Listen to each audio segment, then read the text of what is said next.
Electric state movie film की शुरुआत होती है। हमें एक लड़की दिखाई जाती है, मिशेल। वो एक कॉलेज में है जिसमें उसका भाई क्रिस्टोफर पेपर दे रहा है। ये पेपर कोई आम पेपर नहीं है। इसे आइंस्टाइन को पूरा करने में 2-3 दिन का टाइम लगा था, पर क्रिस्टोफर ने इसे 30 मिनट में पूरा कर दिया था। टीचर भी ये देखकर काफ़ी हैरान था। क्रिस मिशेल को बताता है कि पेपर काफ़ी इजी था। मिशेल काफ़ी खुश होती है। हमें दिखाया जाता है कि उन दोनों में काफ़ी प्यार है। एक कार एक्सीडेंट में क्रिस्टोफर की मौत हो जाती है। सीन शिफ्ट होता है एक सुनसान हाईवे से। कैमरा धीरे धीरे ऊपर से नीचे पैन करता है। चारों तरफ वीरानी फैली हुई है। बड़े बड़े बिलबोर्ड्स खड़े हैं जिन पर पुराने ज़माने के 90s के विज्ञापन लगे हुए हैं, लेकिन इन विज्ञापनों में अब सिर्फ ठिलमिलाते नियॉन लाइट्स बची हैं।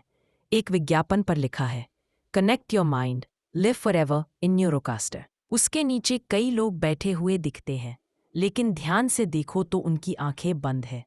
उनके सिर पर अजीब से हेलमेट जैसे डिवाइस लगे हैं।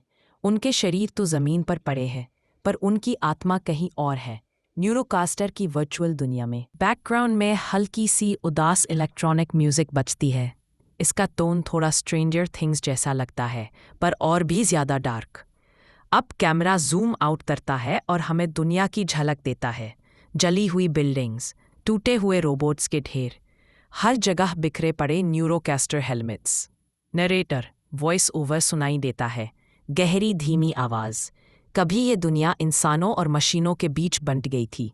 रोबोट्स ने अपनी आज़ादी मांगी, इंसानों ने उन्हें गुलाम बनाए रखा, और फिर जंग छिड़ गई। हमें फ्लैशबैक शॉट्स दिखते हैं। भारी भरकम मिलिट्री रोबोट्स इंसानों पर गोली चला रहे हैं। इंसानी सेनाएं जवाब दे रही हैं। शहर जल रहे हैं।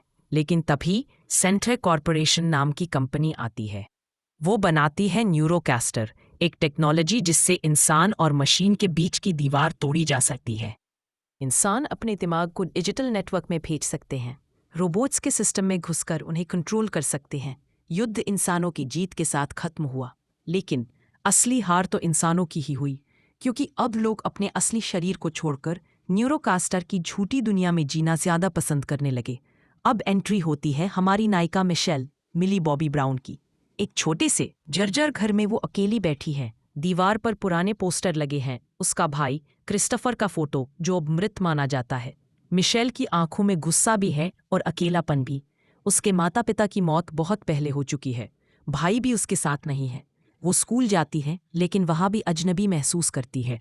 बाकी बच्चे न्यूरोकास्टर हेलमेट्स पहनकर क्लास में कनेक्टेड रहते हैं। वो अपनी दुनिया में मस्त हैं, लेकिन मिशेल उन्हें घूरते हुए सोचती है, ये जीना नहीं है, ये तो मरने से भी बदतर है। रात का समय है। मिशेल अपने कमरे में बैठकर पुरानी फोटो देख रही होती है। तभी बाहर से अजीब सी आवाज़ आती है, क्लिंक क्लिंक। वो खिड़की से झांकती है। एक छोटा सा रोबोट खड़ा है, गोल गोल आंखें, छोटा शरीर, लेकिन थोड़ा टूटा फूटा। उसका नाम है कॉस्मो। कॉस्मो इंसानों की तरह बात नहीं करता। वो छोटे छोटे बीप्स और इशारों से अपनी बात कहता है, लेकिन उसकी आंखों में एक अजीब गर्माहट है। मिशेल पहले डर जाती है। वो सोचती है कि शायद ये कोई पुराना मशीन है, लेकिन जब कॉस्मो उसे उसके भाई क्रिस्टोफर की याद दिलाता है, उसकी हरकतों में, उसके इशारों में कुछ बहुत पहचान सा महसूस होता है। धीरे धीरे मिशेल समझती है कि ये रोबोट साधारण नहीं है। असल में कॉस्मो को उसका भाई क्रिस्टोफर कंट्रोल कर रहा है। कॉस्मो मिशेल को बताता है कि उसका भाई मरा नहीं है, वो कहीं जिंदा है, लेकिन कैद है। कैद कहाँ? एक्सक्लूजन जोन में, वो इलाका जहाँ युद्ध के बाद रोबोट्स को बंद कर दिया गया था। मिशेल के अंदर फिर से उम्मीद जगती है। उसकी आंखों में आंसू आ जाते हैं। वो कॉस्मो से कहती है, अगर मेरा भाई जिंदा है तो मैं उसे ढूंढूंगी। और इसी के साथ शुरू होती है उनकी रोड ट्रिप जर्नी।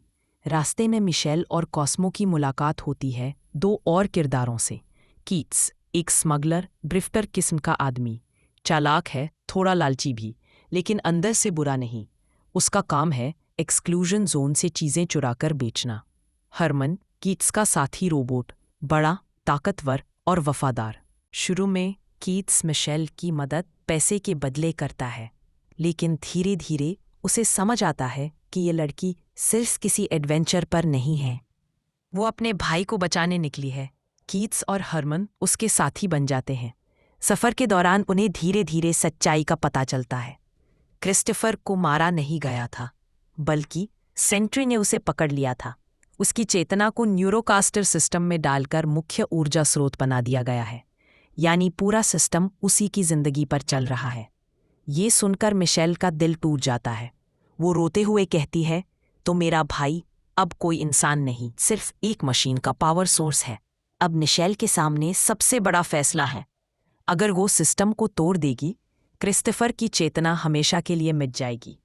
अगर वो सिस्टम को चालू रखेगी, उसका भाई जिंदा रहेगा लेकिन कैद रहेगा। क्रिस्टोफर, जो नेटवर्क के अंदर फंसा है, अपनी बहन को आखिरी बार मैसेज करता है, मिशेल, मुझे जाने दो, मैं कैदी बनकर नहीं जीना चाहता। अगर तुम सच में मुझसे प्यार करती हो तो मुझे आज़ाद करो। मिशेल टूट जाती है, लेकिन वो जानती है कि यही सही है। टीम एक्सक्लूजन जोन में पहुंचती है। वो सेंट्रे के मुख्यालय में घुसते हैं। बाहर रोबोट्स और मिलिट्री के बीच लड़ाई छिड़ जाती है। हरमन अपनी जान की बाजी लगाकर मिशेल की रक्षा करता है।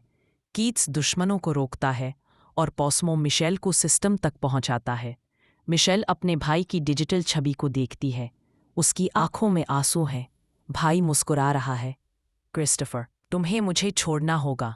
मिशेल, मैं तुम्हें फिर से खो नहीं सकती। तुमने मुझे कभी खोया ही नहीं। मैं हमेशा तुम्हारे साथ रहूंगा, लेकिन अब मुझे मुक्त कर दो। और मिशेल रोते रोते आखिरकार प्लग खींच देती है। न्यूरोकास्टर सिस्टम गिर जाता है। सेंट्रे का साम्राज्य टूट जाता है। रोबोट्स को आज़ादी मिलती है, लेकिन क्रिस्टोफर की चेतना भी मिट जाती है। मिशेल अकेली रह जाती है, लेकिन उसकी आंखों में अब गुस्सा नहीं, बल्कि सुकून है। उसने अपने भाई को कैद से आज़ाद कर दिया। उसने साबित किया कि इंसानियत मशीन से बड़ी है। फिल्म इस बात पर ख़त्म होती है कि टेक्नोलॉजी हमें बचा भी सकती है और गुलाम भी बना सकती है, लेकिन असली ताकत इंसानी रिश्तों और प्यार में है। कनेक्ट होना सिर्फ मशीन से नहीं, बल्कि अपने परिवार और इमोशंस से ज़रूरी है।